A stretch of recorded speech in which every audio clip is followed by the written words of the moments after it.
రాముడికి ఇతర దృష్టి లేదని, నిత్యము శోకముతో ఉన్నాడని నీవు చెప్పిన మాటలు విషము కలిపిన అమృతము వలె ఉన్నవి.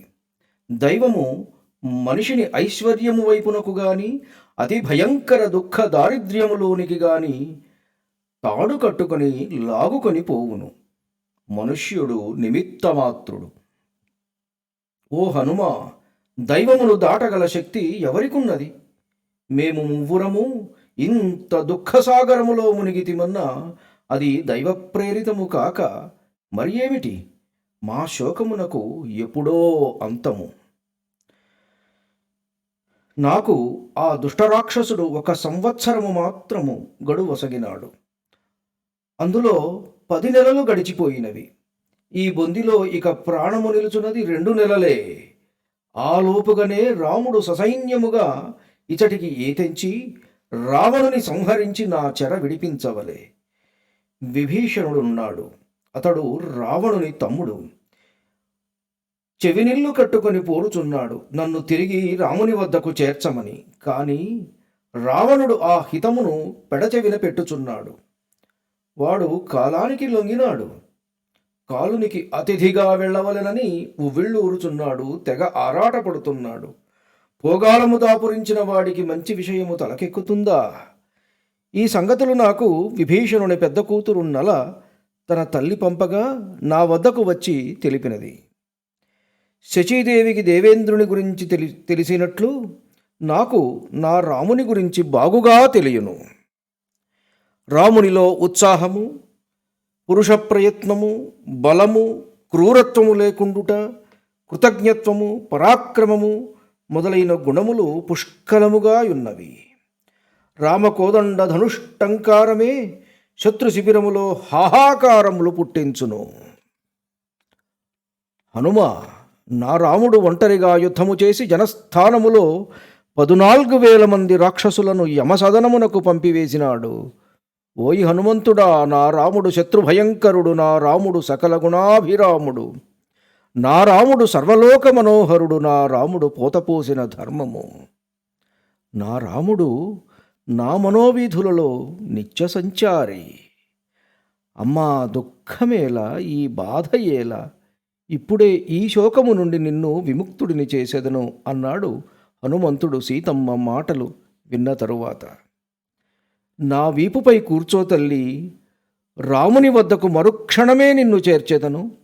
సముద్రమును చిటికలో దాటివేస్తాను. రాముని చెంతకు నిన్ను చేరుస్తాను. రావణ సహితముగా లంకను పెళ్లగించుకొని పోగల శక్తి నాకు స్వంతము. నా గమనవేగమును అందుకున్న శక్తి ఏ దైత్యునకు లేదు అని అతి చిన్న రూపముతో ఉన్న హనుమంతుడు పలుకగా ఆశ్చర్యముతో ఆయనను చూసి సంతోషించినదై సీతామాత ఈ విధముగా పలికెను. ఓయ్ వానరుడా, నీ రూపమేమి, నీవేమి, నీ వానరబుద్ధి పోనిచ్చుకున్నావు కాదు. అంత దూరము నన్ను మోసుకొని పోగలవనియేనా అని అన్న రామపత్నిని చూశాడు హనుమస్వామి. ఒక కొత్త అవమానము నేడు జరిగినది.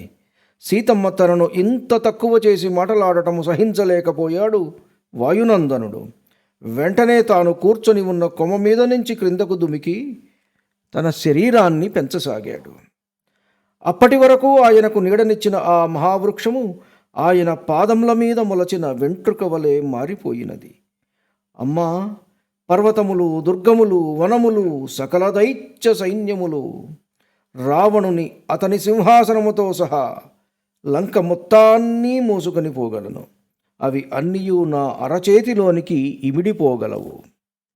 సందేహము విడిచిపెట్టి నా వీపు మీద ఎక్కు తల్లి. ఈ క్షణమే నీకు రామసందర్శన భాగ్యము కలుగగలదు అని పలికిన మహాకాయుడైన హనుమంతునితో సీతమ్మ ఇట్లా అన్నది. మహాభయంకరమైన అలలతో కూడి అతి విస్తారమైన సముద్రాన్ని దాటి రాగలిగిన వాడు సామాన్యుడా? కాదు. నీ సామర్థ్యము నేను ఎరుగుదును, నీ గమనశక్తి నాకు తెలియను. కానీ మొదట ఇది రామకార్యము చెడిపోకుండా జరుగవలెను. వాయువేగ మనోవేగాలతో నీవు వెడుతున్నప్పుడు ఆ వేగ తీవ్రత తట్టుకొనలేక నేను కంగారు పడవచ్చును. కళ్ళు తిరిగి క్రింద పడిపోవచ్చును. అప్పుడు సముద్ర జంతువులకు ఆహారమైపోయేదను. ఇంకొక మాట, నీవు నన్ను తీసుకువెళ్ళుట చూసి రాక్షసులు ఊరకుందురా? నన్ను కాపాడుకొనుచు నీవు వారితో యుద్ధము చేయవలసి రావచ్చును. అది నీకు చాలా కష్టముగా మారును. ఆ యుద్ధములో వారు నన్ను సంహరించవచ్చును, లేదా తిరిగి బందీగా నేను మరల పట్టుబడవచ్చును. అదియునుగాక నేను పరపురుషుని పొరపాటున కూడా స్పృశించను. వానరోత్తమ పాతివ్రత్య ధర్మమును అనుసరించి రాముణ్ణి తప్ప పరపురుష శరీరమును నేను స్పర్శించను. రావణుడు ఎత్తుకొని వచ్చినప్పుడు నన్ను రక్షించగల నాథుడు దూరమై స్వయముగా రక్షించుకొనజాలక పరాధీననైన నాకు ఆ అవస్థ తప్పలేదు. అదియునుగాక రాముడు అచటకు వచ్చి రావణుని బంధు సమేతముగా సంహరించి నన్ను తీసుకుని వెళ్ళినచో అది యుక్తము. పరాక్రమశాలి శత్రు సంహారకుడు అయిన రాముని ముందు నిలవగల ధైర్యము సత్తా ముల్లోకాలలో ఎవరికీ లేదు. చిత్ర విచిత్ర గతులలో ధనస్సును త్రిప్పుచూ నారి సారించి విడిచిన నారాచములు ఎంతటి యోధుడి గుండెలనైనా బ్రద్దలు కొట్టగలవు. రామధనుర్విముక్త శరము ఎంతటి వాడు యోధుడు అని లెక్కించదు. ఎదుటి లక్ష్యఛేదన మాత్రమే దానికి తెలియను. వానరశ్రేష్ఠ హనుమ, నా భర్తను, ఆయన తమ్ముని, సకల సేనావాహినిని శీఘ్రమే తీసుకొని రమ్ము. రాక్షసుల పీచమడచి రావణుని సంహరించి నన్ను సగౌరవముగా తీసుకొని వెళ్ళవలయను. అది ఏ రఘుకుల ప్రతిష్టను ఇనుమడింపజేయును. సీతాదేవి మాటలు విన్న హనుమంతుడు, అమ్మా, పాతివ్రత్యమునకే వన్నె తెచ్చు పలుకులు పలికితివి. రామపత్ని జనకసుత ఇంతకన్నా భిన్నముగా మాటలాడునా? అమ్మా, నీ దుఃఖమును వెంటనే రూపుమాపవలెనన్న భక్తి చేత కలిగిన ఆతురతతో అటులంటిని, అంతియే తప్ప వేరొకటి కాదు. అమ్మా, ఏదైనా ఒక వస్తువును రామచంద్రునకు చూపుటకు నీ గుర్తుగా వసగము తల్లి. అది చూసి రామచంద్రుని హృదయము కొంత ఊరట చెందును. హనుమా, నీకు మా ఇరువురికి మాత్రమే తెలిసిన ఒక సంఘటన చెప్పెదను, వినుము అని సీతమ్మ చెప్పదొడంగెను. నేను, రామచంద్రుడు మందాకినిలో జలక్రీడలాడి హాయిగా విహరించి ఒకచోట విశ్రాంతి తీసుకుంటున్నాం. అప్పుడు ఒక కాకి నా వద్దకు వచ్చి నన్ను పొడవడానికి ప్రయత్నించటము, నేను దానిని ఒక మట్టి పెళ్ళ తీసుకుని దూరముగా తరమటము జరిగినది. అది మాటిమాటికి అలా వస్తూ ఉండగా తరమటం నా వంతైనది. నా అవస్థ చూసి రామచంద్రుడు ముసిముసి నవ్వులు చిందిస్తూ నన్ను కవించడము, నేను ఉడుక్కోవటము ఒక వేడుకగా కొంత సమయం సాగింది. అలసిన నేను రామచంద్రుని ఒడిలో తల ఉంచుకొని నిదురపోయి సేద తీరినాను. నేను మేలుకొన్న పిమ్మట రామచంద్రుడు నా ఒడిలో నిదురించసాగాడు. గాఢ నిద్రలో ఉన్న రాముణ్ణి చూస్తూ అలాగే కాలం గడుపుతున్న నాకు హఠాత్తుగా నా వక్షస్థలము మీద ఎవరో పొడిచినట్లయి చూడగా అది అంతకు మునుపు నేను తరిమిన కాకి. మాంసము మీద ఆసక్తితో అది నన్ను ముక్కుతో వక్షోభాగం మీద పొడవసాగింది.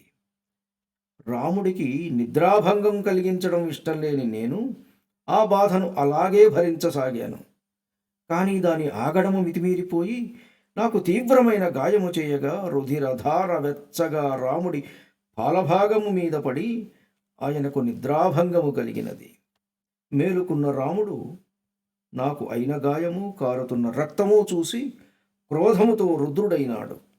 ఎవడు రావాడు నా సీతకు గాయము చేసి 5 తలల మహానాగునితో ఆటలాడ సంకల్పించినవాడు అని అటునిటు చూడగా ఆ ఆకతాయి కాకి కనపడినది. వాడు ఇంద్రుడి కొడుకట. ఆ కాకిని శిక్షించవలనని సంకల్పించిన రామచంద్రుడు పక్కనే ఉన్న దర్భను తీసి బ్రహ్మాస్త్రమును అభిమంత్రించి దానిపైకి ప్రయోగించినాడు. బ్రహ్మాస్త్రమైన ఆ దర్భ వాని ప్రాణములు తీయుటకుగాను వానిని వెంబడించినది. ఆ కాకి ముల్లోకములు తిరిగి రక్షించువాడు కానరాక మరల రాముడినే శరణుజొచ్చినది. శరణాగత రక్షకుడు కరుణార్ద్ర హృదయుడు అయిన ఆ దాశరథి బ్రహ్మాస్త్రము వ్యర్థము కారాదు కావున ఆ కాకి కన్ను మాత్రమే పికిలించి వేసి దానికి ప్రాణభిక్ష పెట్టెను. అది రామునకు ప్రణమిల్లి బతుకుజీవుడా అంటూ తన తావునకు ఎగిరిపోయెను అంటూ సీతమ్మ హనుమంతునకు తన కథ చెప్పి, ఇంకా ఓ రామా, నాకు ఒక చిన్న గాయము అయినందుకే అంత కోపించి కాకి మీదనే బ్రహ్మాస్త్రము ప్రయోగించినావు కదా, ఏల ఇప్పుడు నన్ను అపహరించుకుపోయిన వాని మీద ఇంత దయ? ఇప్పటికే నీవు వచ్చి వారిని కడతీర్చి నన్ను తీసుకుపోవలసినది కాదా? సర్వలోకనాథుడవైన నీవు నా ప్రాణనాథుడవై ఉండి కూడా అనాథలాగా నేను అయిపోతిని కదా. సర్వశ్రేష్ఠ ధనుర్ధారివే, సకల శస్త్రాస్త్ర పారంగతుడవే, బండన భీముడవే, ఎలా అయ్యా ఈ ఉపేక్ష? రాక్షసుల మీద ఇంత దయ? నీ అస్త్రములు సకల దుష్ట రాక్షస సంహారకారకములే. నీ ధనుష్టంకారమే వారి గుండెలు బద్దలు చేయునే. ఏలరావు, నీవేలరావయ్యా ఇంకా? ఆ రామానుజుడైన అన్నగారి ఆజ్ఞ తీసుకుని నన్ను రక్షించుటకు రాడేమి?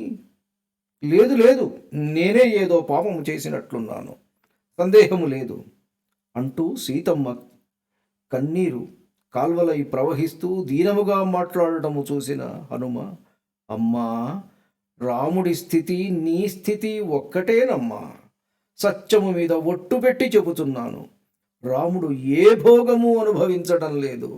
ఎప్పుడూ ఆయనకు నీ మీదనే ధ్యాస, నీ పేరే ఆయన శ్వాస.